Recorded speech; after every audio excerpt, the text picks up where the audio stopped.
할당률 쪽까지 갔었죠. 그죠? 그 다음에 이제 139페이지의 부동산 가치와 정보 비용은 제가 이제 나중에 이 투자론을 한 다음에 이제 편법을 좀 가르쳐 드릴 거예요. 이건 나중에 좀 하도록 합니다. 왜냐면 계산 문제는 지금 잡을 필요가 없거든요. 그죠? 나중에 하고. 잠시 이제 제가 교수실에서 궁금한 거는 세종시도 많이 올라가지 않았나요? 제가 궁금해서. 그죠? 더블도 쳤나요? 그러니까 예를 들어서 5억이 분양인데 5억까지 그러지 않았나요? 너무 낮췄어요. 우리 개로 선생이 하나, 여기 작년에 하신 선생이 여기 세종시 사시거든요. 그래서 많이 올라갔다 오는데, 그래도 많이 올라갔죠? 올라갔죠. 저만 올라간 게 아니네요. 지금. 부러운 도치로. 자, 그래서 할게요. 넘길게요. 넘기시면은, 페이지 147페이지로 갑니다. 147페이지 가시면은, 자, 147페이지로 가시면은, 거기 제2절의 입지 및 공간구조론에 지대이론이라는 게 있죠. 지대론에다가는 배표를 한 2개 정도 쳐놓으세요. 2대. 그래서 지대와 지가라는, 밑에 이제 할인율이라는 자체를 아직 잡지 마시고요. 그러니까 지대와 지가만 좀 잡아보겠는데, 자, 만약에 갑돌이가 지주예요. 토지 소유자. 자, 그러면 이 지가라는 거는 토지의 가격이에요. 뭐의 가격이다? 토지의 가격. 그래서 3억이라는 것은 이제 가격이고요. 이걸 빌려줘요. 농경지가. 그럼 지대라는 건 토지의 대가로 토지의 임대료를 얘기를 해요. 그죠? 그래서 읽어볼게요. 자, 지대는 그냥입니까? 토지의 임대료입니까? 토지 이용자가 토지 소유자가 지불하는 사용료죠. 그래서 이제 우리가 이 지대는 우리 유량이라는 개념을 써요. 일정 기간 동안에 대한 유량이고, 지가는 그냥요 토지의 가격이에요. 가격이라는 자체는 일정 시점이니까 저량이죠. 그래서 이거는 우리가 유량이고, 일정 기간, 이것도 저량의 개념이다. 이렇게 가지고 가시는데, 일단 밑에 가시면 지대의 고찰이 무슨 아파와 무슨 아파가 있어요. 고전 아파와 신고전 아파가 있죠. 박스를 가보세요. 박스로 정리해 볼게요. 박스를 정리해서 고전 아파와 신고전 아파에 대한 결론으로 이제 리카도서부터 이제 이론을 쭉 들어가겠는데, 자, 갑니다. 자, 이 지대론이라는 자체가 문제 하나가 배정이 돼요. 쭉 이론 자체를 이제 나열하면서 지도론을 이제 보겠는데, 농경지입니다. 농경지. 농경지의 지대이론이에요. 지대이론. 자, 들어가겠습니다. 이 지대라는 건 고전 아파가 옛날 아파고요. 신고전 아파가 나중에 나오게 된 거죠. 신고전 아파가. 이 고전 아파는 이제 과학의 기술이 발달이 안 돼서 원시적으로 자연적 특성을 강조합니다. 또 인문적 특성을 강조하는데요. 들어보시면은, 자, 부중성에 의해서 땅이 한정돼 있어요. 그럼 땅이 희소성이 또 강하고요. 그 상태에서, 자, 땅이 제한된 상태에서 인구가 늘어납니다. 인구는 사람 인자에다 입구 짜서 먹는 인구가 늘어나게 되면 밀수요, 곡물 수요가 늘어나요. 그럼 수요가 늘어나면 그냥입니까? 가격이 올라갑니까? 올라가죠. 곡물 가격이 올라가요. 그럼 곡물을 재배하려는 임대 수요자들이 막 늘어나죠. 그래서 이 지대라는 것이 이 생산비를 빼고 이 지주가 다른 자본에 대한 생산비를 빼고 남아있는 지대가 가져가는 거니까 이 지대를 잉여로 봅니다. 뭐로 본다? 잉여. 불로소득으로 불어요. 남아있는 잉여로. 근데 얘네들은 틀려요. 얘네들에 대한 견해는 어떻게 지대가 잉여냐. 이건 요소 비용이다. 생산 요소에. 자, 농지가 택지로 바뀝니다. 그럼 농지가 택지로 바뀌면 그냥요 계량 비용이 들어가죠. 들어가게 되면은 건설회사가 토지 취득 비용이 비싸지잖아요. 그럼 분양가를 올릴 수밖에 없죠. 그래서 얘는 곡물 가격이 높아서 지대가 높은 게 아니라 지대가 높아서 곡물 가격이 높다는 거예요. 그러니까 지대라는 거가 높기 때문에 곡물 가격이 높다는 것은, 자, 지대만 들어가는 게 아니라 여러 가지 생산비도 들어가죠. 그럼 거기에 대한 생산 요소의 비용으로 보는 거죠. 그죠? 그럼 잉여다, 비용이다, 비용. 이렇게 해서 보시면 됩니다. 자, 그래서 우리가 고전압파는 잉여로 보고요. 신고전압파는 비용으로 봐요. 그럼 고전압파는 토지 자체를 중요시했기 때문에 토지를 다른 생산 요소와 자본과 엄격하게 구별을 합니다. 구별을 해서 이건 특별한 거니까 우리가 남아있는 잉여다. 근데 얘네들은 그냥입니까? 요소 비용으로 봅니까? 그러면 구분할 필요가 없다는 얘기죠. 다 똑같은 요소이기 때문에 구분한다, 안 한다? 안 하고. 토지는 자본이 또 들어가기 때문에 구분할 필요는 없다는 얘기죠. 그죠? 이렇게 해서 보시면 되고요. 그래서 고전압파의 대표적인 학자가 차익지대설을 얘기를 하는 리카도입니다. 그러니까 리카도는 이제 비옥도를 강조하고요. 비옥도 나오면 또 리카도를 찍으셔야 되고요. 그 다음에 이제 신고전압파가 마르크스예요. 마르크스는 이제 자본주의 체제에서 소유권으로 강제적으로 요구하거든요. 지대를. 소유권으로 절대적으로 요구할 수 있다. 그래서 얘는 이제 마르크스는 절대지설이라는 걸 얘기를 해요. 절대지대설. 그래서 얘는 강제적으로 요구하니까 마르크스다. 이렇게 이제 잡으시면 되는데요. 자, 들어가보도록 하죠. 가장 핵심이 이거예요. 고전압파는 지대를 뭐로 받다? 잉여. 신고전압파는요. 비용. 그래서 자, 야매를 좀 쓰겠는데 이게 여름철에 막 가는 게 잡아먹으면 안 되죠. 그다음에 이제 고전 잉어. 오래된 잉어가 있어요. 이만한 물고기가. 이거 잡아먹으면 신고합니다. 그러면 잡아먹으니까 그냥요 누구한테 신고가 들어왔어요. 그냥요 비용이 나가요. 그다음에 이제 고전 잉어. 신고 비용. 암기할 수 있겠어요, 그죠? 이렇게 잡으시면 됩니다. 그래서 박스를 볼게요. 자, 고전압파는 지대에 대한 논쟁에 지대를 두 번째 그냥입니까? 잉여로 봤습니까? 그래서 지대와 생산물과의 관계는 지대는 우소비용이 아니라 생산물 가격의 지대를 결정하죠. 신고전압파는 지대에 관한 입장이 잉여입니까? 요소비용입니까? 그럼 지대는 요소비용으로 지대가 생산물 가격을 결정하죠? 이렇게 결정하시면 됩니다.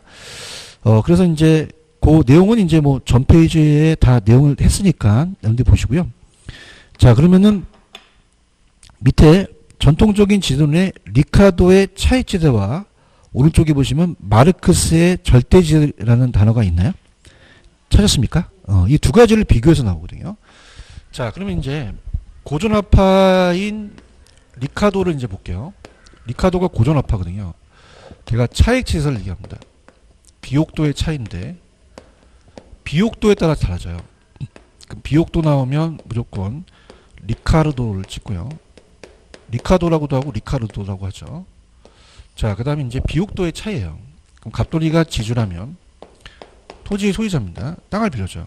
A, B, C한테 땅을 빌려주면 비옥도에 따라서 똑같겠어요? 땅의 질이 다르겠어요? 다르죠. 그래서 비옥도의 차이가 생기는 거죠. 그래서 가장 좋은 거를 상급지, 그 다음 여기를 중급지, 그 다음 여기를 하급지라고 하고요. 우리가 우등지가 좋아요? 열등지가 좋아요? 우등지가 좋고 열등지는 안 좋죠. 그죠? 그래서 최열등지라는 건 뭐냐면 아주 나쁜 거예요.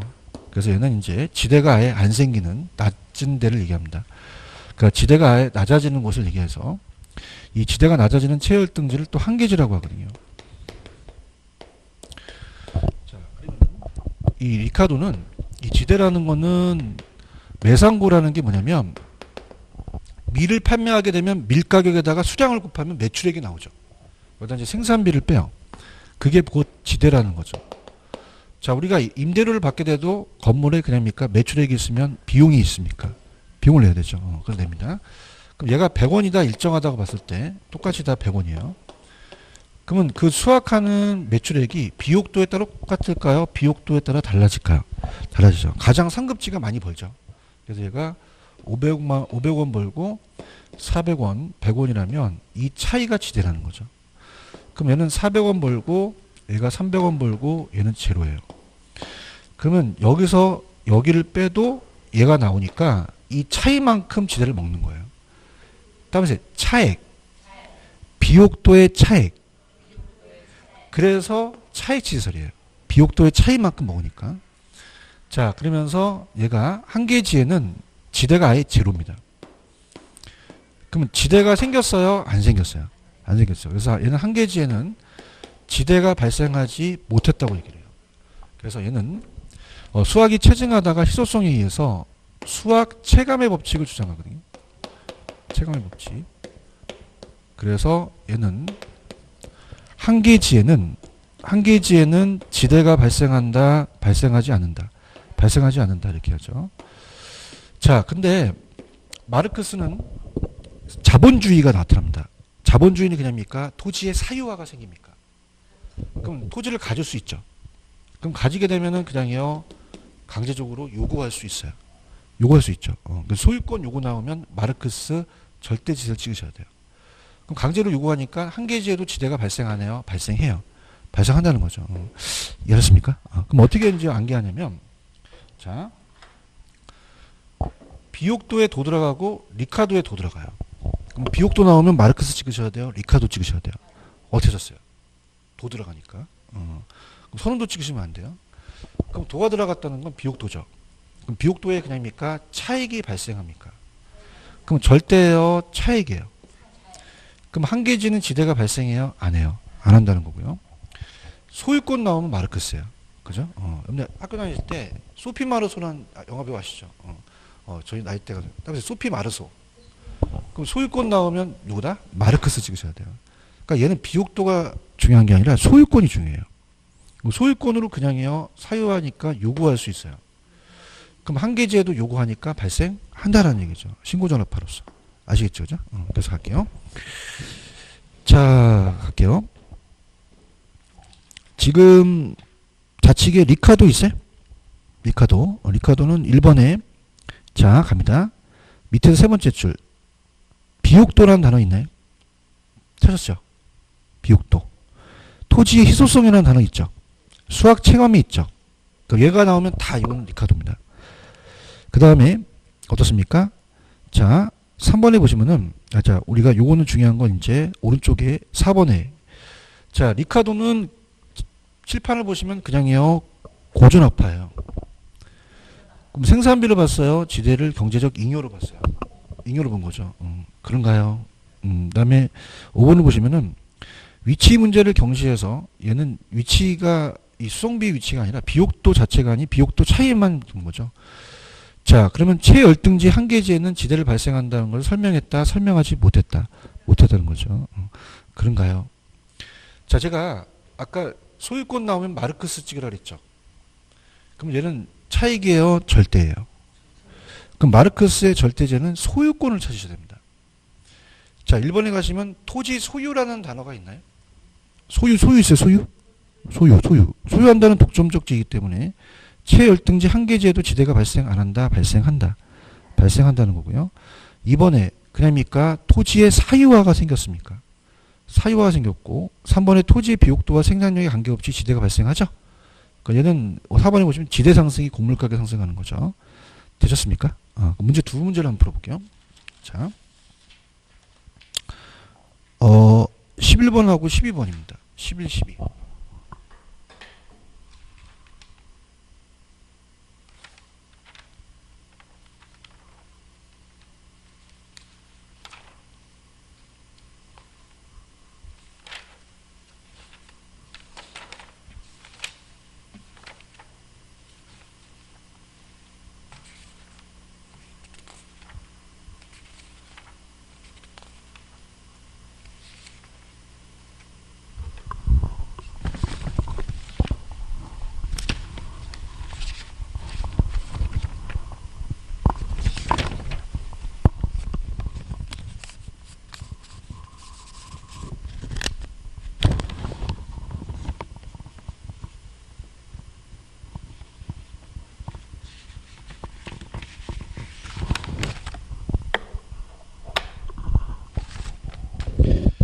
자, 차익지해설이 리카도는 칠판 보시면은 지대를 그 생산비로 봤어요? 경제적 잉여로 봤어요?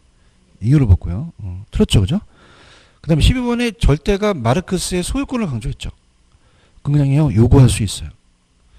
그럼 토지 소유자도 최열등지의 지대를 요구할 수도 있다라고 가셔야 되죠. 아시겠죠, 그죠? 됐고요. 그 다음에 이제 149페이지 가시면 튜넨으로 갑니다. 149. 그래서 149로 갑니다.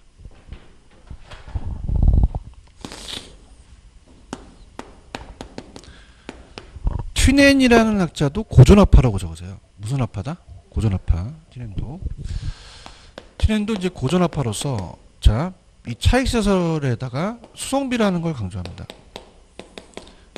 수송비에 따라서 위치가 다르서 위치지대설이라고 하거든요. 위치지대설. 그래서 우리가 또 입지교차 지대설이다 이렇게 합니다. 자, 그래서 얘가 이 고립국이라는 논문을 써요. 또 직접 농사를 지려고 시골에 내려갑니다. 내려가서 농업입지론을 전개하거든요. 자, 그래서 이제 집약적이다 조방적이라는 얘기가 나오거든요. 그래서 안쪽은 집약농업이고 바깥은 조방농업인데 자, 이따 후수를 하겠고요. 지금 이제 얘기하는 거는 안쪽도 중심지니까 지대가 높아요. 중심지다 보니까. 그러면 지대가 낮다, 지대가 높다. 높고 나갈수록 지대가 낮아요. 얘가 있을 때는 자동차 시대가 아니라 운마차 시대입니다. 모든 농산물이 들어왔다 나가요. 그럼 나갈수록 그냥요 수송비가 많이 들어가요. 그 수송비가 중요하다는 거죠. 그러니까 우리가 비례해서 증가한다는 거는 각 방향으로 수송비가 똑같은데요. 나갈수록 수송비가 많이 들어가고 안쪽일수록 수송비가 절약되니 안쪽일수록 그냥입니까? 위치가 좋습니까? 땅값은요 비싸요.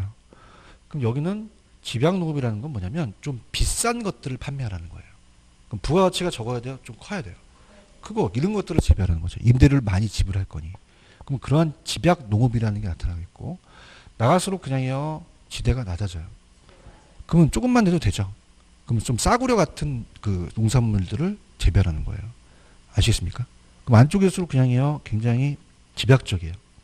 나갈수록 조방적이죠. 그러니까 집약적은 뭐냐면 이 토지 노동 자본이 있으면 안쪽은 땅값이 비싸니까 땅은 제한된 상태에서 노동과 자본을 많이 투입시키는 거죠. 그죠? 그럼 우리가 비싼 부가가치가 비싼 농산물들을 재배하는 게 낫다는 거예요. 아시겠습니까? 그래서 얘는 무슨 비를 강조했죠? 수송비고요. 수송비와 지대는 비례다, 반비례다. 반비례죠. 반비례. 그러면서 얘네들은 교통이 발달이 안 됐으니까 나갈수록 1km면서 10원, 20원, 30원씩 비례하면서 증가를 해요. 자, 그러면 얘는 저식에다가 수송비를 강조합니다. 지대라는 거는 매상고에다가 생산비에다가 수송비까지 빼라는 얘기죠. 그럼 얘가 100원이고 얘가 10원이고 얘가 10원이면 얘가 80원이에요. 그럼 얘가 80원이면 10원으로 바뀌니까 비례다, 반비례다. 반비례죠. 그럼 지대곡선이 반비례가 된다는 거는 자 지대가 되고요. 여기서 중심지로 해서 외곽이라면 자 안쪽은 그냥입니까? 지대가 높습니까? 외곽으로 나갈수록 수송비가 많이 들어가죠. 그럼 비례예요? 반비례예요? 수요곡선 아시죠? 수요곡선도 가격과 양이 반비례니까 우하향하잖아요. 우하향. 그래서 한계지대 곡선이라는 건 나가면서 지대가 내려가면서 이렇게 우하향하는 지대 곡선이 만들어집니다. 그럼 안쪽은 조방농업이 있어야 돼요? 집약농업이 있어야 돼요? 나가면요. 조방. 그죠? 띠를 형성하면서 입지가 교차하면서 안쪽은 집약적인 농업이 차지할 것이고 여긴 조방농업이라는 거죠. 왜냐하면 그냥요 지대를 많이 지불해야 돼요.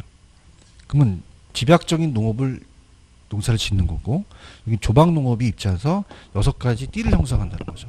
아시겠습니까? 자, 그러면 집약농업과 조방농업은 기울기가 같다, 다르다. 다르다는 거죠. 펜 들어보세요. 핵심입니다.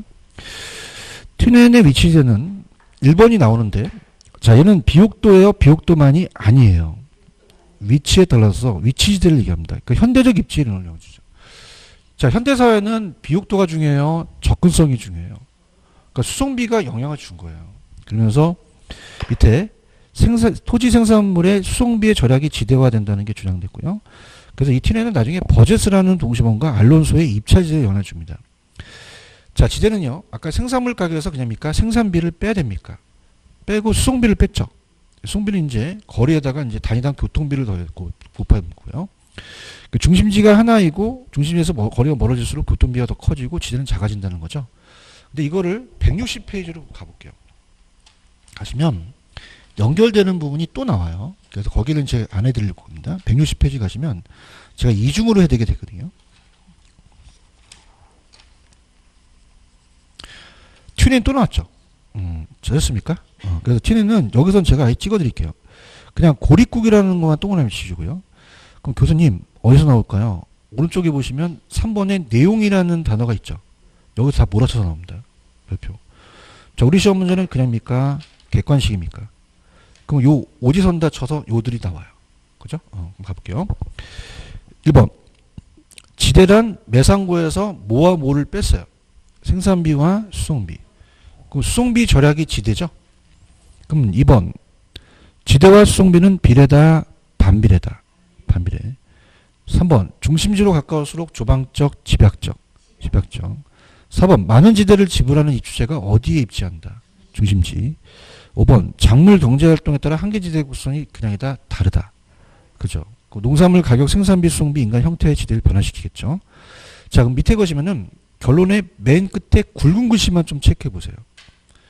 자, 시장이 가까운 지역일수록 무슨 농업이 입지하죠? 멀어질수록이요. 조방이라는 거죠. 맞습니까? 넘겨볼게요. 내가 뭐 전문가는 아닌데 넘겨보시면은 띠가 형성돼 있죠.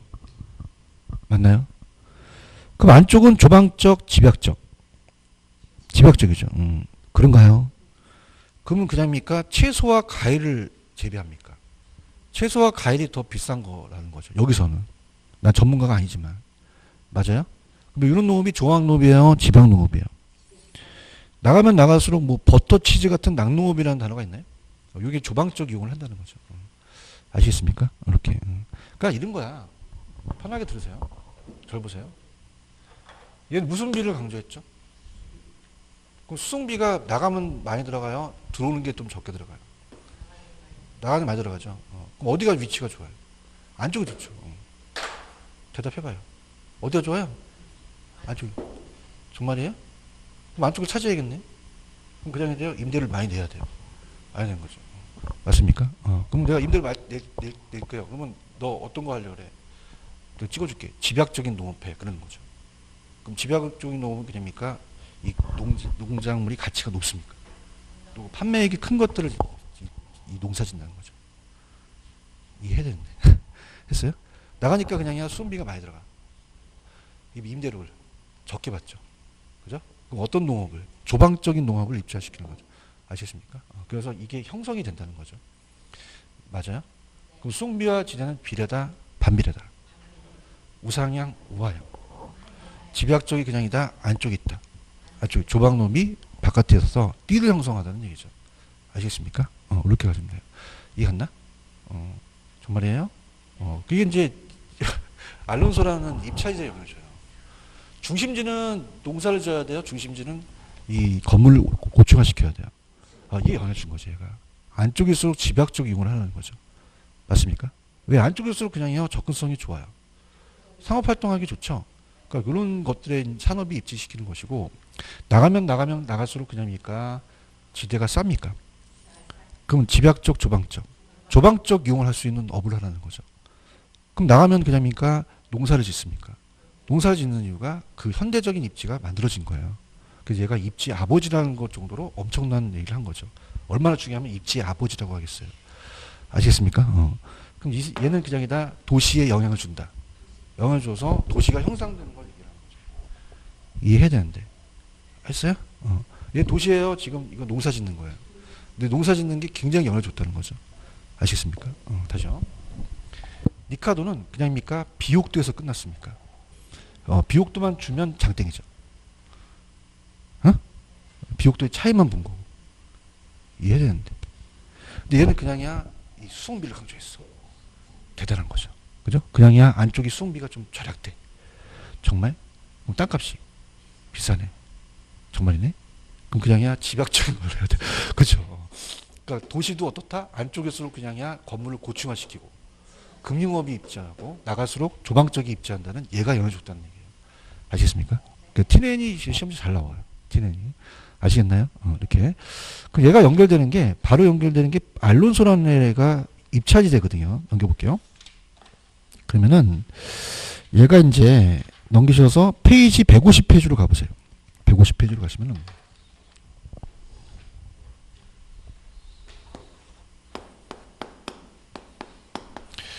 거기에 현대적 지대론에 알론소라는 애가 있냐? 얘가 이제 T9의 영향을 받은 거예요. 그죠? 누가 이겼다고요? 알론소. 누가요? 알론소는 건강한 소의 동생이에요. 그래서 무슨 소라고 한다? 알론소라 그래요. 알론소. 자, 그래서 좀 즐깁시다. 그죠? 저도 힘들어 죽겠어. 오전 오후 다 하니까요. 힘들어.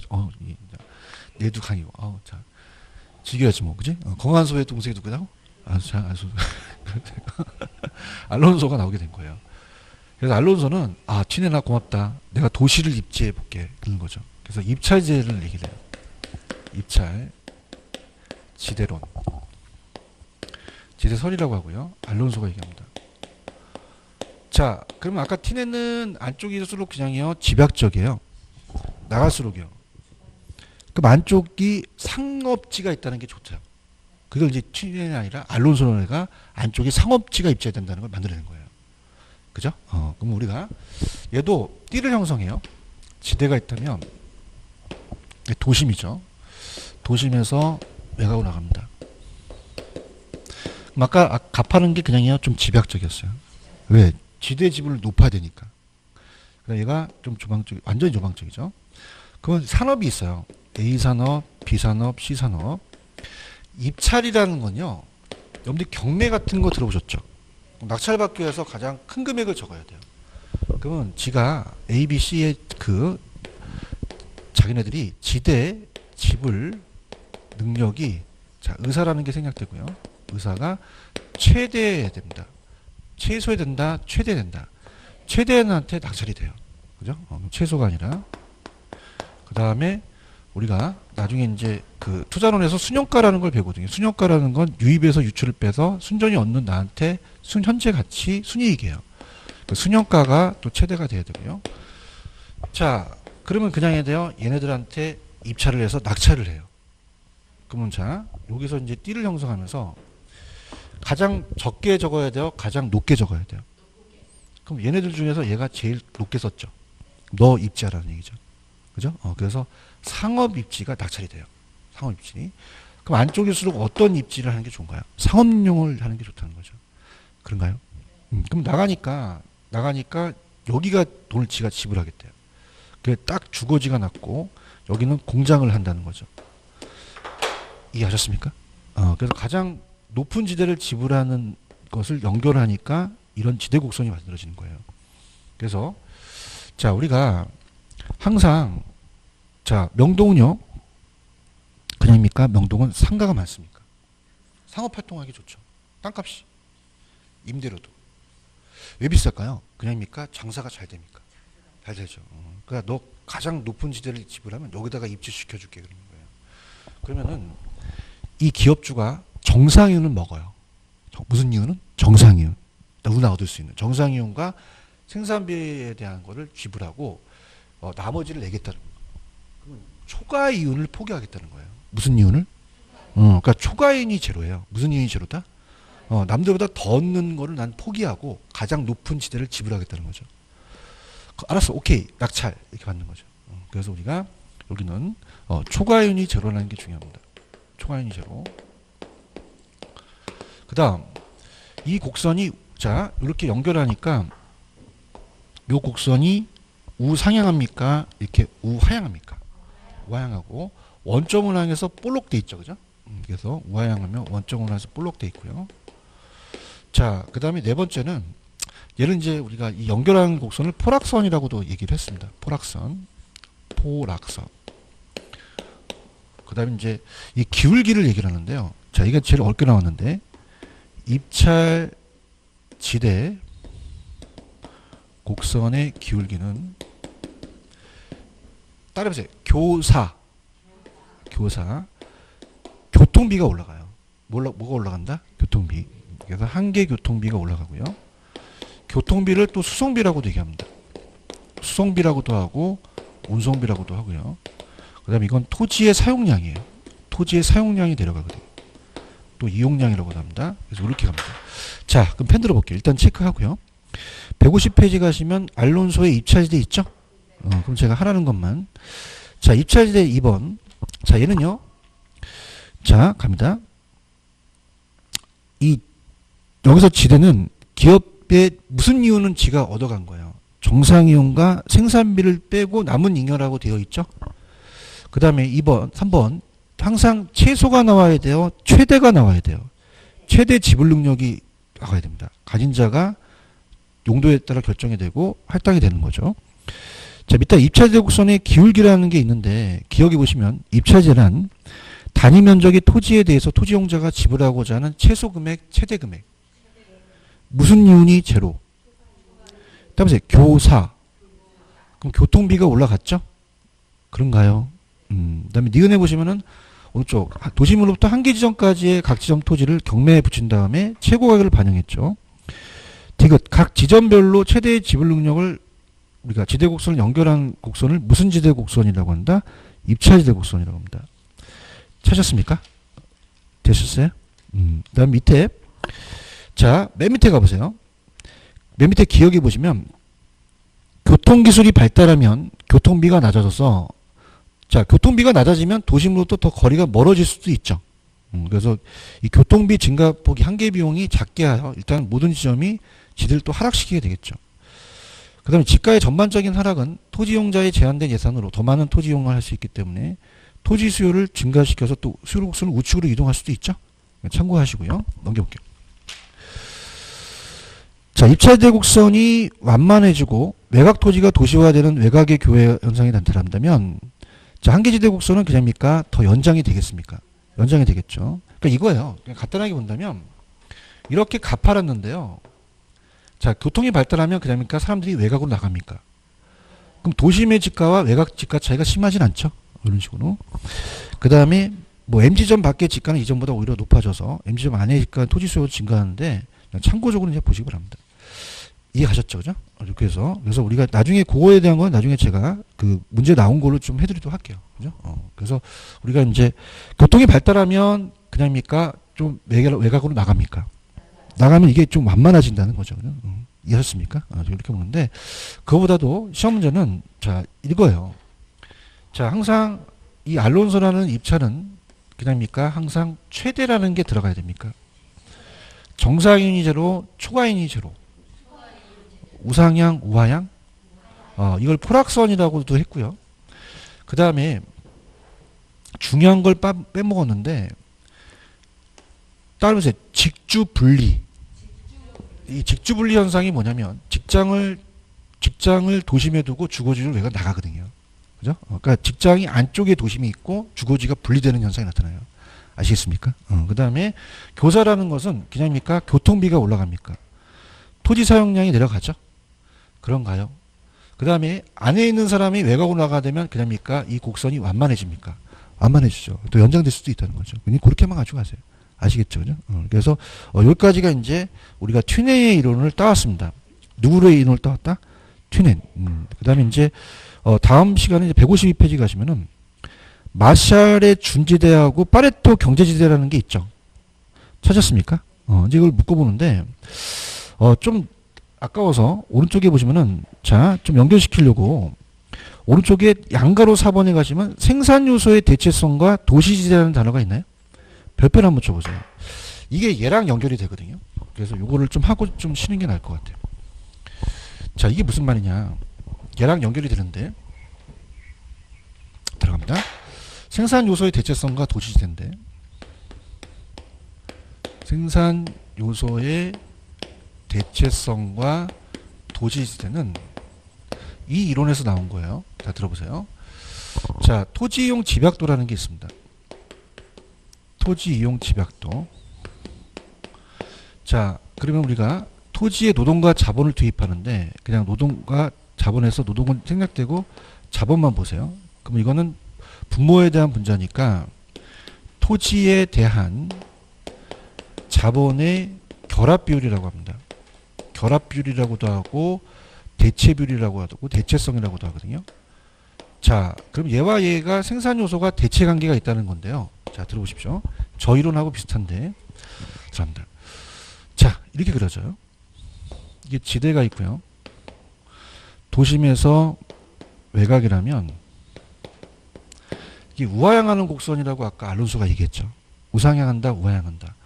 원점에서 볼록하잖아요. 그죠? 그럼 이렇게 봅니다. 자, 생산의 3요소가 토지, 노동, 자본이 있는데요. 토지와 노동과 자본을 투입해요. 자, 그래서 건물을 져요. 자, 그런데 예산이 그냥입니까? 한정돼 있습니까? 그러니까 예를 들어서 30억을 가지고 한다면 토지와 자본을 달리해야 되는 거죠. 자, 만약에 안쪽은 그냥입니까? 땅값이 비쌉니까? 그럼 토지를 늘려야 돼요? 토지는 좀 줄여야 돼요. 줄이고 자본을 늘린다는 거죠. 그러니까 안쪽으로쓸수록 자본을 늘려요. 그럼 나갈수록 그냥요 토지 값이 싸요. 그럼 토지를 많이 이용하고 자본을 적게 이용하는 거죠. 그럼 안쪽은 자본을 이용하고 나갈수록 토지를 많이 이용한다는 거죠. 자, 우리가 내가 3,000원밖에 없어요. 그럼 빵하고 우유를 다 사 먹습니까? 한계가 있습니까? 빵을 많이 먹으면 우유를 적게 먹는 거죠. 그 관계랑 똑같은 거예요. 그럼 우리가 도심은요, 땅값이 비싸니까 그냥요, 토지를 줄여야 돼요. 자본을요, 늘리죠. 그러면 조방적 이용해야 돼요? 집약적 이용해야 돼요? 저층화, 고층화. 토지의 자본의 대체성이 크다는 얘기죠. 토지에 대한 자본의 대체성이 커서 토지를 줄이고 자본을 늘린다는 얘기예요. 그런가요? 근데 나가면 나갈수록 그냥입니까? 땅값이 쌉니까? 그러면 토지를 더 늘릴 수 있죠. 자본을 줄이죠. 그러면 집약적, 조방적, 고층화, 저층화, 저층화 된다는 거죠. 그러니까 안쪽이 집약적이고 나가면서 조방적이면서 안쪽이 토지에 대한 결합비율이 높다는 얘기예요. 그런가요? 그럼 산업에 따라 똑같겠다, 다르다? 안쪽은 3차죠. 그죠? 그 금융업을 하는 곳은 그냥입니까? 여기는 집약적으로 이용합니까? 그럼 안쪽으로 가라는 얘기죠. 근데 우리가 목장업이나 농사 짓는 거는 그냥이요. 좀 1차 산업은 조방적이에요. 그럼 결합 비율이 낮겠다는 거죠. 아시겠죠? 그죠? 잘합니다.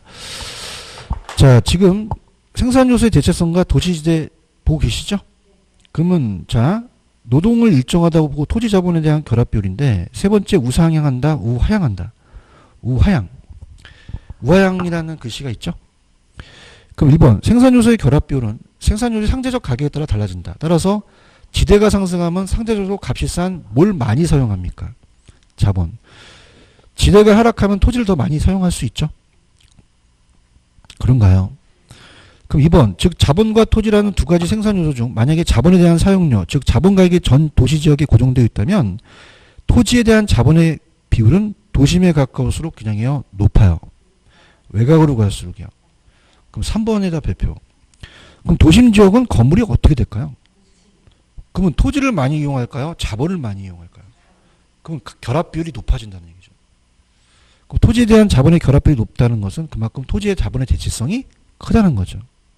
그런가요? 4번. 그럼 생산 요소의 대체성은 이처럼 생산 요소의 상대적 가격에 따라서 안 달라진다, 달라진다. 산업에 따라 달라지죠. 그죠? 농업 같은 경우는 성질상 그냥입니까? 많은 토지를 필요로 합니까? 그러나 금융업은 어떻게 돼요? 안쪽에 있어야 되죠? 반대죠. 그죠? 그럼 금융업은 그냥입니까? 고층 건물에 있어야 됩니까? 농업은 그렇지 않죠. 이해 갔나요? 그래서 자 갈게요. 자, 분모에 대한 분자니까 토지에 대한 자본의 결합 비율이에요. 그죠? 그럼 둘 중에서 하나를 늘리면 하나를 어떻게 돼요? 줄이고 하나를 줄이면 하나를 늘리는 대체 관계가 있다는 거죠. 맞나요? 그럼 도심은 그냥요 땅값이 비싸요. 그냥요 자본을 늘려야 돼요. 토지를 줄이죠. 그럼 결합비율이 높아지고 고층화되죠. 그러면 목장업 같은 게 있어야 돼요. 금융업이 있어야 돼요. 왜? 생산성이 높은 금융업이 입지하는 거죠. 그런가요? 근데 나가면 나갈수록 그냥요 땅값이 싸요. 뭘 많이 사용하죠? 자본을. 고층화, 저층화. 그렇죠. 그러면 이런 목장업 같은 걸 입지하는 거죠. 그럼 이러한 생산요소 대체성의 결합 비율은 그냥이다 산업에 따라 다르다. 달라서 결합 비율의 안쪽은 집약, 바깥은 조반적으로 도시지대가 형성이 된다는 거죠. 아시겠습니까? 그러니까 이론하고 연결이 되는 거예요. 그래서 얘도 우상향한다, 우하향한다. 우향해서 생산 요소가 대체 관계이기 때문에 우향한다는 거죠. 아시겠죠? 그죠? 이렇게 되셨어요? 됐습니다. 좀만 쉬었다 갈게요. 좀만 쉬세요.